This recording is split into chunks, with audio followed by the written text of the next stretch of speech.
ये है व्रत, और प्रत्येक व्रत का होता है केंद्र। ये है व्रत की परिधि, और व्रत की जो परिधि है, परिधि मतलब ये इसकी सीमा, बाउंड्री। इसको अगर यहाँ से काट कर पूरा फैला दें तो इसकी लंबाई नाप सकते हैं, ठीक है। तो अगर हम इसे गोल कर देंगे तो ये परिधि कहलाएगी, काट के लंबा कर देंगे लंबाई हो जाएगी। तो कुल मिला के इसकी जो बाउंड्री है उसकी लंबाई। तो व्रत की परिधि कितनी बताएगी? क्यों कितनी थी? 2 पाई आर। आर क्या थी? व्रत के केंद्र से लेकर परिधि तक की दूरी। इसे क्या कहते हैं हम? आर। आर का मतलब क्या होता है? तो किसी भी व्रत के केंद्र को परिधि के किसी भी बिंदु से आप मिला दो, वो त्रिज्या कहलाएगी। और व्रत की सारी त्रिज्याओं की लंबाई बराबर होती है, एक की पता करने से सबकी पता लग जाए, बात खत्म हो।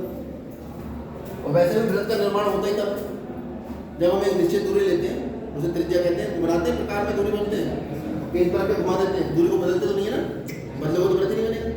तो वो जो निश्चित दूरी है वो यहाँ रख के, ये तो आता है बाउंड्री पे पेंसिल के नोक, तो वो दूरी जब इधर घुमा रहे हो आप उसको, तो वो दूरी आपस में वैसे बराबर रह रही है इस वाले बिंदु से। इसके बाद ये व्रत यहाँ जितनी जगह घेर रहा है, इस कागज पे, इस बोर्ड पे घेर रहा है ना जगह, इसकी जो माप है वो क्षेत्रफल कहलाती है। क्या कहलाती है? क्षेत्रफल। कोई नापना खाली लंबाई का नापना थोड़ी होता है, चौड़ाई का नापना थोड़ी होता है। लंबाई चौड़ाई में क्षेत्र का भी तो नापना होता है। वजन भी नापते हैं, ऊंचाई भी नापते हैं, ठीक है, तीव्रता भी नापते हैं प्रकाश की। ऐसे ही इस पर एक कितनी जगह घेर रहा है उसको क्षेत्रफल कहते हैं। उसकी माप जो है वो कहलाती है व्रत का क्षेत्रफल। क्या कहलाती है? व्रत। मतलब कितनी जगह इसकी जो नाप है, अगर गणित में उसको कहा जाए, वो निकल कर आएगा पाई। पाई के बारे में बात करें। इसके बाद अगर मैं व्रत की ऊपर एक बिंदु और ये दूसरा बिंदु, 2 बिंदु ले लूं और दोनों को केंद्र से जोड़ लूं, तो ये चाप है। क्या है ये? चाप। ये चाप के 2 अंत बिंदु, इन अंत बिंदुओं को किससे मिलाया? केंद्र से। तो एक आकृति बनी। इस आकृति को हम कहते हैं सेक्टर। क्या कहते हैं? सेक्टर। और अंग्रेजी हिंदी में कहते हैं त्रिज्यखंड। क्या कहते हैं? त्रिज्यखंड। जो कैसे? त्रिज्याओं के बीच का खंड। और किसका खंड है? ये पूरे व्रत का। और इस खंड की त्रिज्या भी वही है जो व्रत की त्रिज्या है। समझ आ रही है? तो जब हम त्रिज्यखंड की बात करेंगे तो आप समझ जाएंगे कि वो किसी ऐसे व्रत का भाग है जिस व्रत पर 2 बिंदु हमने लिए और उसको केंद्र से मिला दिया है, ऐसे व्रत का भाग। तो जैसे ही आप यहाँ देखोगे हमने 2 बिंदु लेकर मिलाया है, तुरंत आपके केंद्र पर एक कोण बन जाएगा। बनना ही नहीं, इसे कहते हैं केंद्रिक। तो त्रिज्यखंड में 2 ही चीजें हैं, एक चीज तो है त्रिज्या की लंबाई और दूसरा केंद्रिक। पूरे व्रत के लिए केंद्रिक कोण कितने डिग्री होता है? 360। त्रिज्यखंड के लिए 360 से कम। बात समझ आ रही है? और त्रिज्यखंड में ये जो केंद्रीय कोण है ये जितना ज्यादा होगा त्रिज्यखंड उतना ही बड़ा हो जाएगा। केंद्रीय कोण से तो हो रहा है, ये देखो इतना है, अब मान लो इतना होता, क्षेत्रफल बढ़ गया नहीं बढ़ गया पूरा? और बढ़ गया, और बढ़ गया। ठीक। तो ये त्रिज्यखंड 2 जिससे घिरा क्षेत्रफल क्या कहलाता है? त्रिज्यखंड। इसके क्षेत्रफल का भी सूत्र है व्रत के कोण त्रिज्या। अंग्रेजी में क्या कहते हैं इसको? सेक्टर। T-O-R का क्षेत्रफल। डायरेक्ट याद रखेंगे, इसको मैं विस्तार से बता चुका हूं पिछले पीरियड में। वो होता है व्रत का क्षेत्रफल यानी पाई आर स्क्वायर गुणा थीटा बटे। ऐसी ये जो चाप है ए बी, इसकी भी तो कोई लंबाई होगी। एक तो क्षेत्र का क्षेत्रफल है, एक इसकी लंबाई है यहाँ से यहाँ तक, ए बी के बीच की दूरी ऐसे लहराती हुई कितनी। एक तो सीधी सीधी होगी, उस पर बात नहीं कर रहे हम, इस चाप की बात कर रहे हैं। अगर हम एक व्रत ले रहे हैं, व्रत पर हमने 2 बिंदु ले लिए ए बी, तो ये अगर ए और बी को मैं जोड़ूंगा तो ये कहलाती है जीवा और ये कहलाता है चाप। तो मैं बात कर रहा हूं व्रत के चाप ए बी की लंबाई, बताओ कितनी होगी? वो होगी व्रत की परिधि 2 पाई आर थीटा बटे। क्षेत्रफल निकालना है त्रिज्यखंड का, तो व्रत का क्षेत्रफल हुआ थीटा बटे 360। और चाप की लंबाई निकालनी है तो वृत्त की परिधि गुणा थीटा बटे 3। इसका जो मात्रक है वो खाली मात्रक ही आता है और इसका मात्रक वही होता है जो त्रिज्या का मात्रक। त्रिज्या सेंटीमीटर में सॉरी डिस्ट्रक है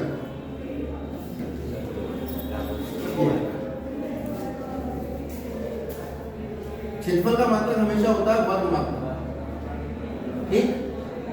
और जो चाप की लंबाई का मात्रक है वो हम मात्रक कह रहे हैं। मात्रक मतलब सेंटीमीटर सेंटीमीटर, मीटर है तो 99% क्वेश्चन सेंटीमीटर सेंटीमीटर स्क्वायर। अच्छा, अगर किसी त्रिभुज का एक कोण 90 डिग्री हो जाए, कैसा त्रिभुज बनता है? तो यानी अगर मैं एक ऐसे वृत्त की बात करूं जिस वृत्त में जो केंद्रीय कोण बन रहा है वो कितने डिग्री बन रहा है? 90। इसे O कह दो, इसे A कह दो, इसे B कह दो, और ये कोण कितने हैं? 90 डिग्री। अच्छा ये बताओ इस त्रिभुज की ये वाली भुजा क्या कहलाएगी? ये वाली भुजा क्या कहलाएगी? तो यानी समकोण त्रिभुज की दो भुजाएं बराबर और समकोण त्रिभुज का क्षेत्रफल कितना होता है? 1/2 आधार गुणा ऊंचाई। 90 के सामने तो पॉइंट होता है। 90 के सामने क्या होता है? तो आधार कौन बचा? ये ऊंचाई कौन बची? ये, या इसको आधार कहोगे ये ऊंचाई हो जाएगी, इसको आधार कहोगे ये ऊंचाई। तो त्रिभुज OAB का क्षेत्रफल कितना आ जाएगा?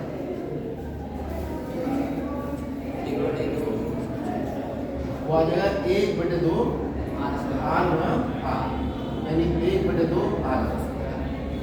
त्रिभुज OAB का ये आपका एक अलग टॉपिक हो गया, ठीक। अब इसी में अगर मैं वृत्त ले रहा हूं और ये O ले रहा हूं, ये वाला कोण अगर 60 डिग्री हो जाए तब क्या होगा? ये R ये R, वृत्त की दो भुजाएं बराबर, मतलब एक त्रिभुज की दो भुजाएं बराबर हो गई। इसको मैं कह देता हूँ P और इसे मैं कह देता हूँ Q। समझ आ रही है बात? नहीं, एक ऐसी स्थिति जिसमें वृत्त के चाप के अंत बिंदु को अगर केंद्र से मिलाया जाए तो केंद्रीय कोण 60 डिग्री हो जाए, तब की स्थिति की बात कर रहा हूँ। तो अगर ये केंद्रीय कोण 60 डिग्री हो गया तो वृत्त के अंदर ही त्रिभुज आ गया। अब वृत्त भूल जाओ, वृत्त किसे याद रखना है? त्रिभुज की दो भुजाएं बराबर से उसके आमने सामने के कोण भी बराबर। इसे x कह दो, ये वाला कोण कितना हो जाएगा? और त्रिभुज की तीनों भुजाओं का योग, तीनों कोणों का योग कितना होता है? x प्लस 60 बराबर 2x बराबर, क्योंकि 60 प्लस करना है तो क्या हो जाएगा? बराबर के इधर जाकर निशान बदल जाए, कितना आ गया? 2x बराबर 120। तो x का मान कितना? 60। तो x बराबर कितना आ गया? 60। अरे ये तो तीनों कोण 60 हो गए इसके। अगर एक 60 होगा तो बाकी के बचे हुए दोनों में कितने हो जाएंगे? 60। और जिसके तीनों कोणों 60 वो कैसा त्रिभुज? और समबाहु त्रिभुज का क्षेत्रफल कितना होता है? एक और खास बात, जब तीनों कोण 60 हो गए तो ये वाला कोण 60 है तो बराबर कोणों के समूह भुजा में तो बराबर होंगे। तो अगर इस भुजा की लंबाई r है तो इसकी कितनी हो जाएगी? यानी ये एक समबाहु त्रिभुज बन गया जिसकी प्रत्येक भुजा की लंबाई कितनी है? r। और समबाहु त्रिभुज का क्षेत्रफल कितना होगा?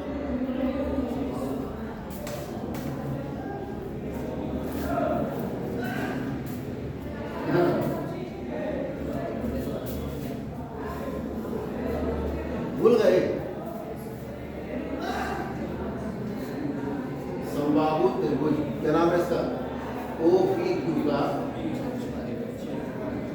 समबाहु त्रिभुज का क्षेत्रफल होता है वर्गमूल 3/4 भुजा की। ठीक। अब मोटी मोटी बात ये बताओ कि अगर हमारे पास एक त्रिभुज है, ये हमारे पास A और B दो भुजाएं हैं, ये आपके पास O है, यहाँ से मैं A और B को मिला रहा हूँ। अगर ये कोण 60 डिग्री हो जाता है तो इससे ये त्रिभुज बना, और अगर ये R है तो त्रिभुज को AB का क्षेत्रफल कितना होगा? बताओ। वर्गमूल 3/4 भुजा कितनी है? मेरे कहने का मतलब समझो कि अगर कोण 90 है, केंद्रीय कोण कौन सा कोण? केंद्रीय। कैसे बनता है केंद्रीय कोण? किसी भी चाप के अंतस्रों को आप वृत्त के केंद्र से मिला दीजिए, तो ये जो कोण बना, कोण तो जानते हो ना, ये होता है कोण। जी सर। इसमें एक शीर्ष होता है और दो क्या होती हैं? भुजा। दो भुजा होती, ये एक भुजा है, दूसरी भुजा है, और ये है शीर्ष। तो कोण का जब नाम रखते हैं तो हमेशा शीर्ष को बीच में रखते हैं। एक तरफ एक भुजा पे स्थित बिंदु और इस तरफ दूसरी भुजा पे स्थित बिंदु, और ये कोण का निशान है, यानी P X Q। ये जो झुकाव है, ये झुकाव है कोण, ये है कोण। ये घट रहा है और ये इसका नाम कैसे लिखा जाएगा? यहाँ पर स्थित बिंदु, शीर्ष, और यहाँ स्थित बिंदु। और बिंदु का नाम हमेशा अंग्रेजी के बड़े अक्षर से। क्या दिक्कत है? अरे क्लियर है इतनी बात?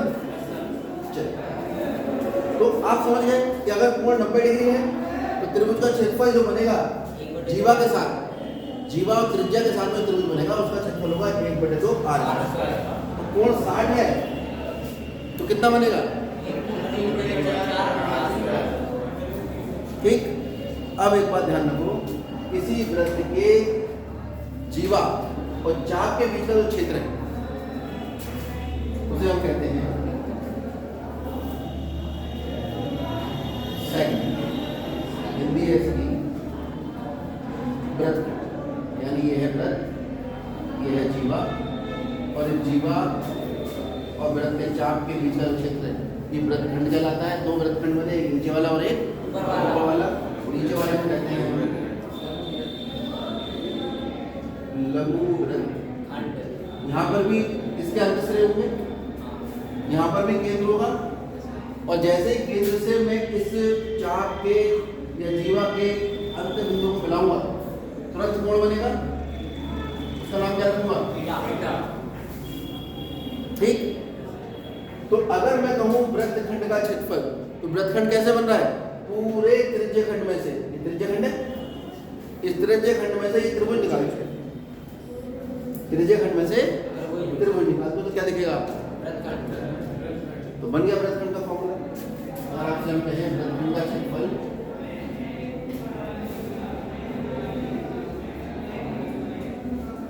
इसका जो फॉर्मूला बनेगा वृत्तखंड के क्षेत्रफल का, वो बनेगा त्रिज्यखंड का क्षेत्रफल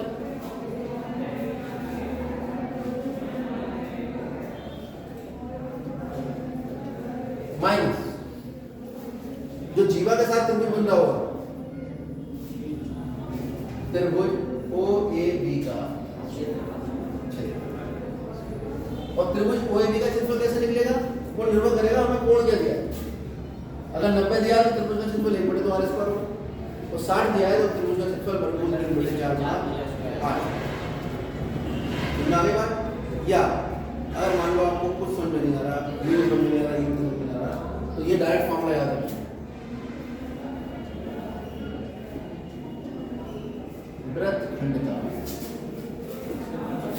क्षेत्रफल वो है पाई r² थीटा बटे 360 माइनस 1/2 r² साइन, क्या बताया मैंने? पाई r² थीटा बटे 360 माइनस 1/2 r² साइन। यहाँ r क्या है? त्रिज्या। और थीटा क्या है? कोण। केंद्रीय। और ये कोण कहाँ से बन रहा है? कहाँ से बन रहा है? जब हम चाप के अंत बिंदु को केंद्र से मिलाते हैं तो जो भी कोण बनता है वो केंद्रीय कोण कहलाता है। यहाँ तक बात समझ आ गई? और ये किसका क्षेत्रफल है? वृत्तखंड। इसको समाप्त कर दीजिए।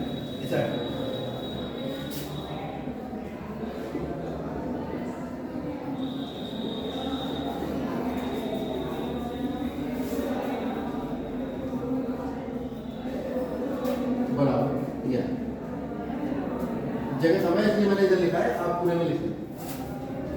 ये त्रिज्यखंड का क्षेत्रफल आ गया, पाई r² थीटा बटे 360 त्रिज्यखंड माइनस त्रिभुज का क्षेत्रफल। अगर आपको ये याद नहीं होना है इसे डायरेक्ट, अब अब ज़्यादा ज़्यादा किसका मान निकालना पड़ेगा?